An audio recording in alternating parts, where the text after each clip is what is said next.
Hello, I'm Sylvia L'Ecuyer, and in this episode of Intimate Conversations, my guests are Bruce Dickey, cornettist, I hope I'm saying that well, and Hana Blazikova, soprano, and they will both be here performing in Vancouver on March the 3rd and bringing with them the breath of angels, nothing but. Very happy to meet you both. Good morning, Bruce. Good morning, Sylvia. Hello, Hana. Hello, Sylvia. You guys are a pair of angels bringing this wonderful music around the world with your instrument, Bruce, the cornetto. When I went on your website, I saw that you were the Orfeo of the cornetto. So what is an Orfeo? Was charming everybody, the beasts, the animals, the gods, the stones, the inferno with that. What is so special about the cornetto? Introduce me to this magic instrument. Well, I don't know if I can say exactly what is magical about this instrument.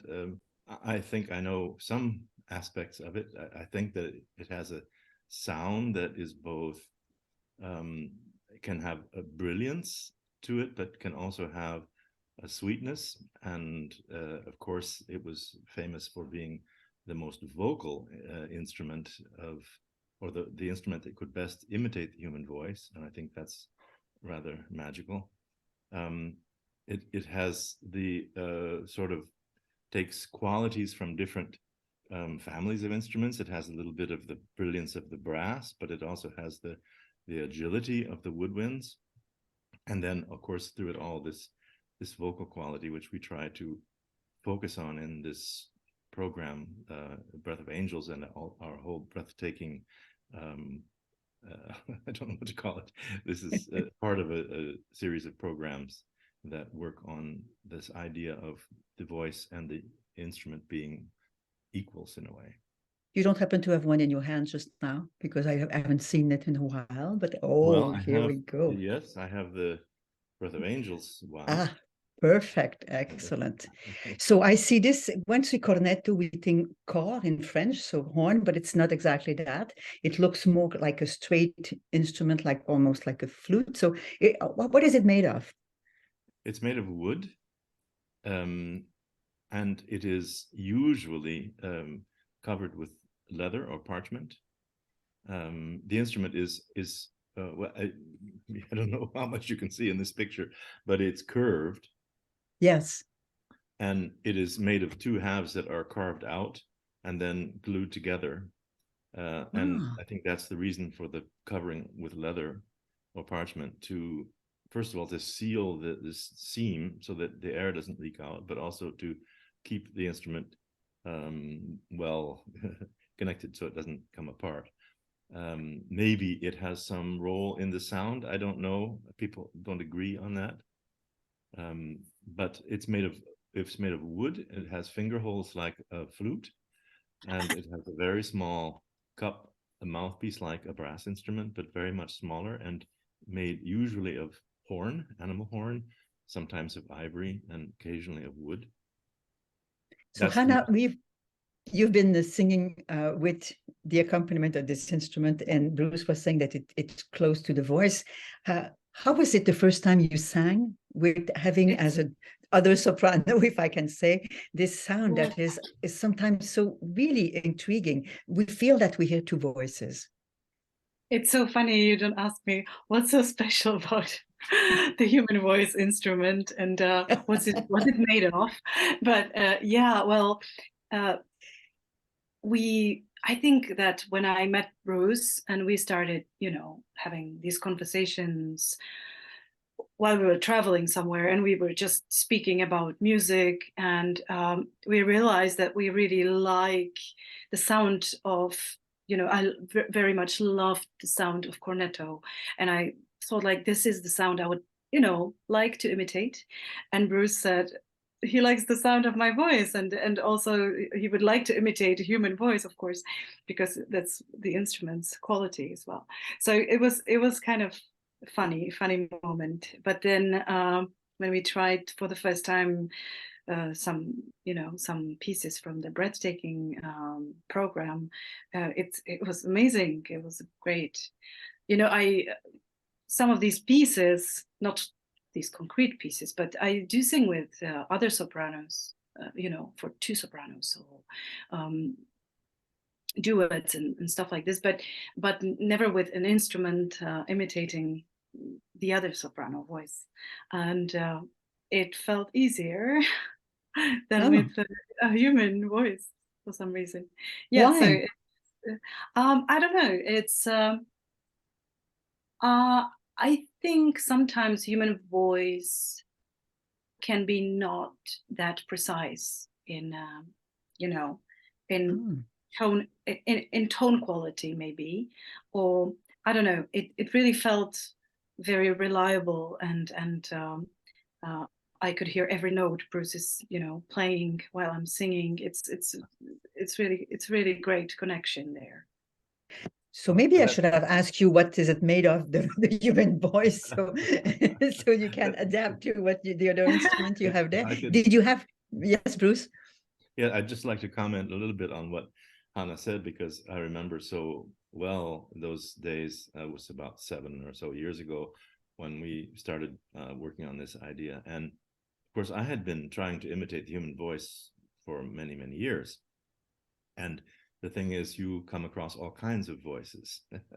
It's not always quite clear in what way can the cornetto imitate the human voice. There are many voices that I hear and that I sometimes have had to play with where I can't really say that I can imitate those voices.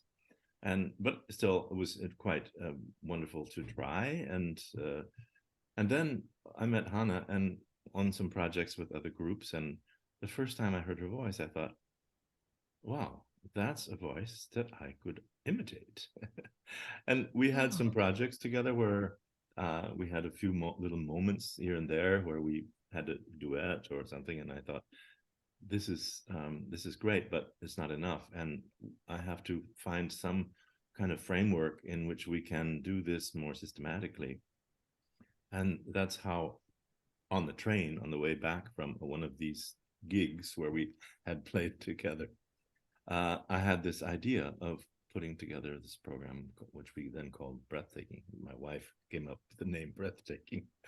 And that was the beginning of the whole thing. But, it's the idea that imitating the human voice is a very fundamental thing for a cornetist, but you have to have the right voice. Yeah, I would like to comment on that, but also for human voice, sometimes it's very,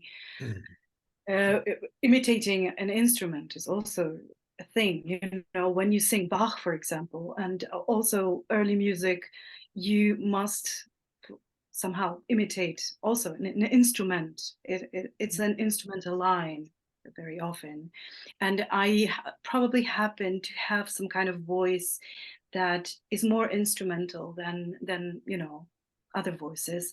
And I'm very happy for that quality. Of course, that makes me, that takes away, for example, an opera, romantic opera from me. But at the same time, I can sing early music and with instruments, and it brings this into my life. So yeah, I think also imitating an instrument is very, very important for singers sometimes.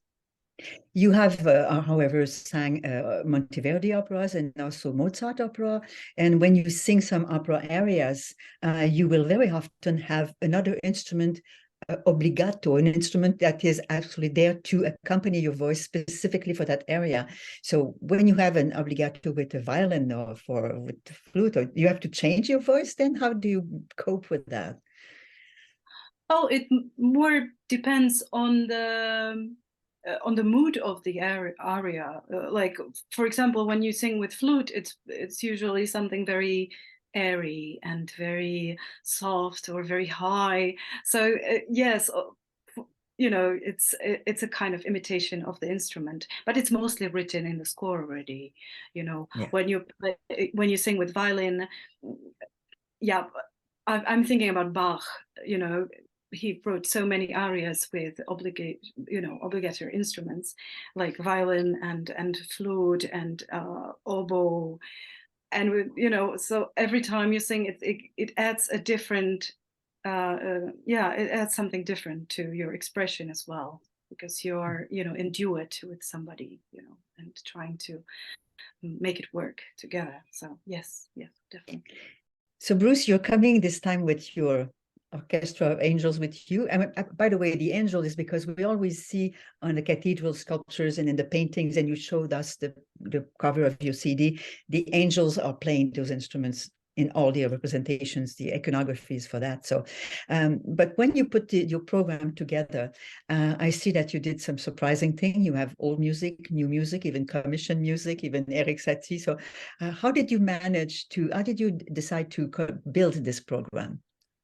Well, from the beginning of this whole breathtaking idea, I wanted to incorporate at least some contemporary music, at least one piece of newly commissioned music for the program. And we did that with Breathtaking. But then when I wanted to make this new program, I thought, how can we build on that? And how can we, the theme of angels is a kind of image that accompanies the program. It's not a strict program of music about angels, because some of the music has nothing to do with angels, except in that I hope that our two voices together have something angelic about them. But I thought it would be interesting to have some music that uses our voices, or the cornetto and the voice together, in a way that is similar to the way the earlier composers used them, which is to say, writing for the voice and the cornetto in exactly the same way, so that we could switch parts in most of the pieces without changing the music, and find some later pieces in which that same thing is true. So I commissioned two pieces by contemporary composers, giving them that as their task, to write something that has something about angels in the text, and that uses the cornetto in a way that is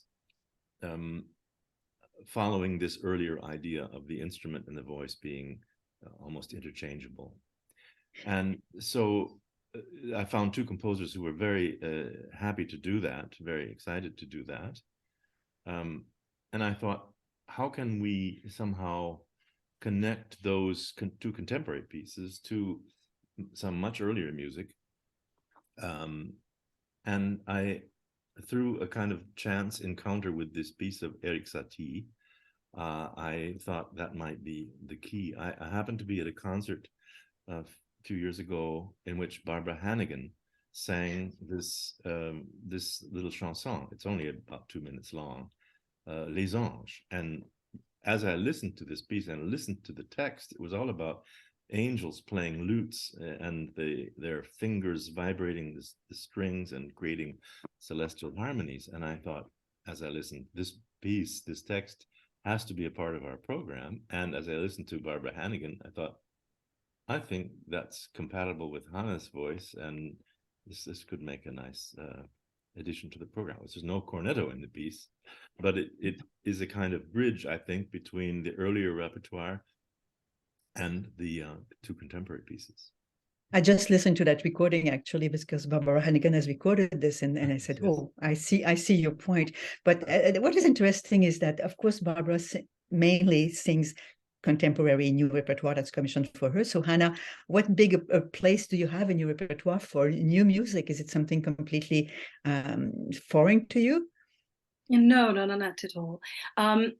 When I studied music when I was very young, I had in my class a composer, and he wrote for the class, for all the instruments and for the singers in the class. So I was kind of used to performing wild new music when I was growing up. And of course, also I think that many of contemporary composers like to use voices that are somehow like singing early music voice, like which doesn't use too much vibrato, is clearer in some way. So I happened to sing some contemporary music as well before. yeah, but not as much as now when I perform our concerts with Bruce and with the new commissioned pieces, and it's really great. How would I say, a change also of repertoire. It brings some fresh music, fresh air, also challenging things, of course. But I like to do both, yeah, early and yeah, and it's always yes, sorry Bruce. to interrupt. I thought it was interesting that when we did our first breathtaking tour, and just before we came to Vancouver, we were in Portland, Oregon, where they have a very big and very dedicated early music audience.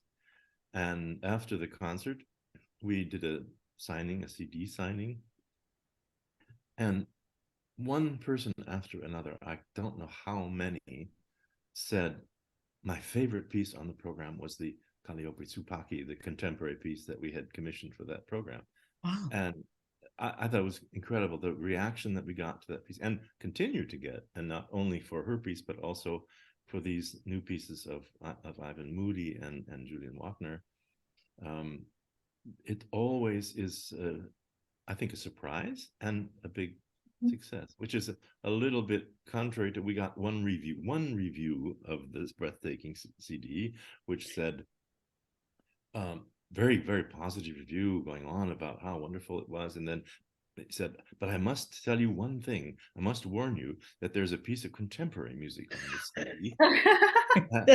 And it's beware. And it's 10 minutes long.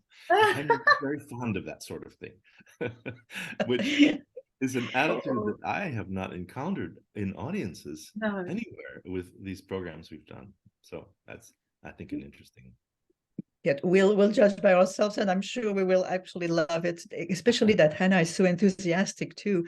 And Hana, you're born in Prague, and we had many artists coming to us this season at Early Music Vancouver, doing early music from Czechoslovakia. It seems that there is a big concentration of early music in your country.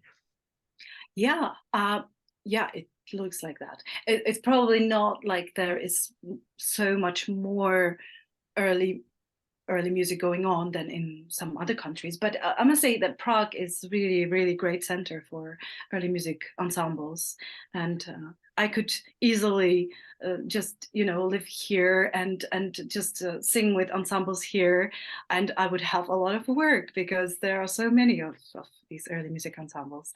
But I'm trying to combine everything a little bit, like other ensembles and other work.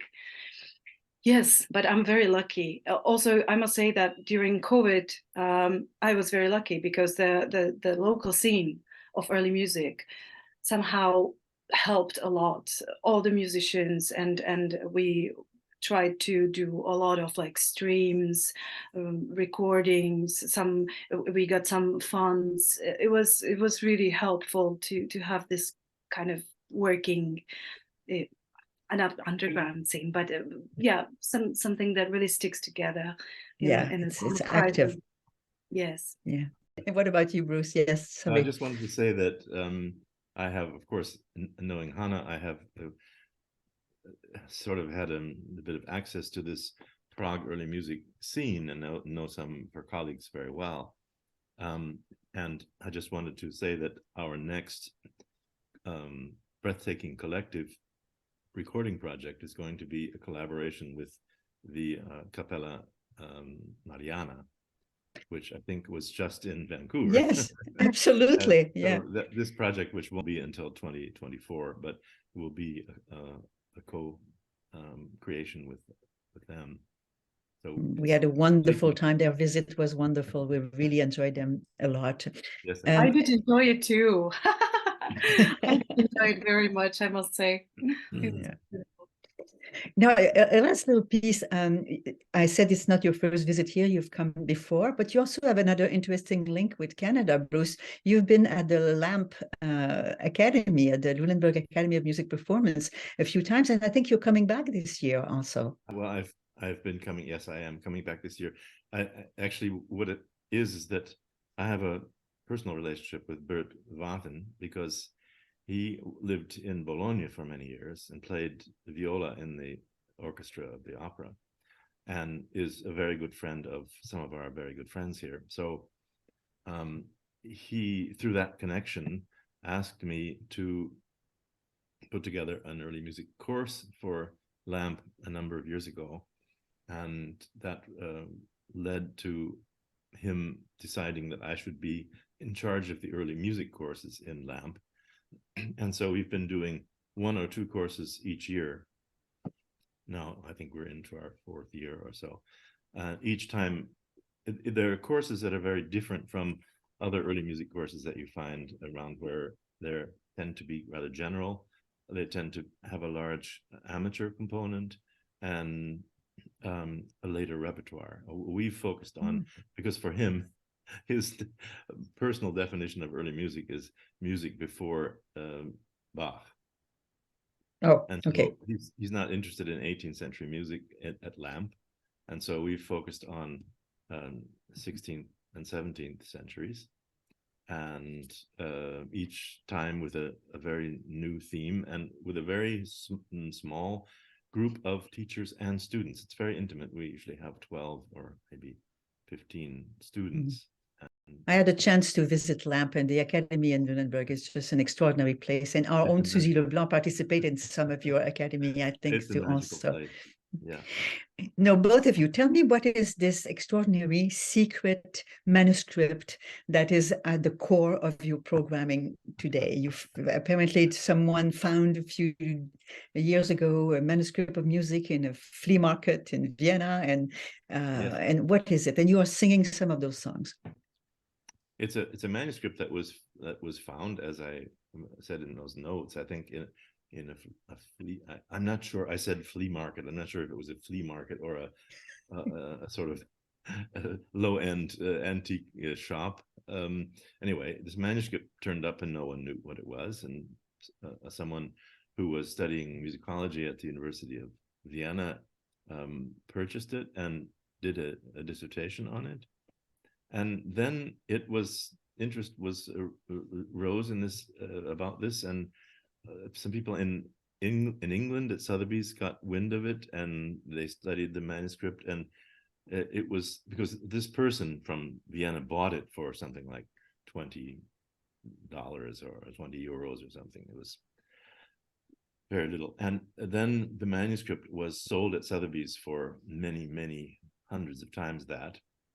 Oh. And we don't know where it has gone, because that's the way it is with the art market. It's now disappeared. But fortunately, it was very well documented, and it was photographed at very high resolution. So we have access to very nice copies of it. And it's called Carlo G because on the title page, well, it's not really a title page, but on the table of contents, which is all there is, it says something about music of or collected by Carlo G, and then there's a smudge, and so we can't see the rest of his name. And it was thought first that it was Carlo Graziani. I think that was the name that was proposed, but then some people objected. They thought it was music from the Roman environment, a Roman scene. And now it's been studied by another musicologist who has tied the manuscript pretty convincingly to Bolognese convents. So it was music. This person, Carlo G, we still don't know what his name was, but people are now calling him Carlo Gra because it seems to be G-R-A smudge. I'm not sure. I like Carlo G better, I think, than Carlo Gra. I agree with you. I agree with you. Hana, you have such a big repertoire of music of those 16th, 17th century. We don't have the date exactly. When you are in front of new piece like that, can you immediately connect with it and have the impression that, oh yeah, that must be, I've sung something like that. That sounds like this. How did you react to that discovery when you had those new pieces? Yeah, sometimes you see a piece and you think like, oh my, how am I gonna go through this? Where to start, where to end? then you have to work on it a little bit, and then you realize it's fantastic. And it also it's the Carlo G, for example, pieces. First you think, oh my, it's very complicated, it's very florid and clear. How am I gonna do this place and that place? But then when we do it in the concert, of course, it's totally different thing. It makes sense. But how do I study? I don't know. I study a lot because I have to study so much new music almost every day. So I have my, of course, I have my ways of how I study. I usually just sing through things, see where's the problem, see what I can do about it, translate things, and that's it. And then I go and try to rehearse with group or with ensemble and see how it sounds, because there is not so much time to in detail to do everything on my own. And there's a big variety. I mean, we hear music from, we mentioned on the new music, Satie, but also Scarlatti, Boroncini, Cavalli, so musicians that are well-known, Palestrina. So there is a great variety. So we're really looking forward to this. Who else is coming with you, Bruce? You have introduced your ensemble that is accompanying you. Well, what happened with the Breathtaking program is I had been frustrated for many years with touring North America with European ensembles because of the expense of travel and the expense of and complication of visas. And so I had the idea of having a sort of backup group in each continent. So we had a group of musicians in Europe, and we made the original recording, and we did a number of concerts for a couple of years. And then when we first toured in the US, we put together an ensemble of I have a lot of American and Canadian friends from many years of working over there. So we put together a group in Portland when we started that first program, which was sort of around Stephen Stubbs, who played Theorbo, and Monica Huggett, who was a violinist there. And some other musicians. Now, Stephen Stubbs and Monica Huggett have moved on to other things or retired and whatnot. So I have taken a few of the musicians who played with us on the original Breathtaking tour. Tekla Cunningham, who played second violin then, and she's now playing first violin. Chloe Myers, that I knew from many years ago in Montreal. And Joanna Blendorf, who I know from many things, but from Indiana University, where I studied, and she's now the viol teacher at Indiana University. So we had a connection there. And then we had Lucas Harris, who was going to play Theorbo, but he had to drop out for family reasons, and recommended a young American player who's really making a name for himself, Brandon Aker. So he'll be with us as well. I think I've got everyone. Great. I love that idea that you have your family, European family, and your North American family traveling with you. And then we had, a couple of years ago, we did an Australian tour. We had an Australian group. So that's when I decided to call this whole thing the Breathtaking Collective, because it is indeed a collective of musicians in various places who play with us for our programs that are around this theme of the voice and the cornetto. Wonderful. Well, you're doing in a way this wonderful tour, Vancouver first, and then Columbus, Ohio, Montreal, New York, and then 2 days in Dumbarton Oaks. Just the name makes me dream. One day I want to visit. Yeah. Wonderful place. Well, thank you so much, Hana and Bruce, to have been with us. And I will certainly be very happy to hear you in person and to see your North American family playing in those breathtaking, so in French it's difficult, breathtaking collective here. Hana, Bruce, thank you very, very much. Thank you so much for having me. Thank you so much.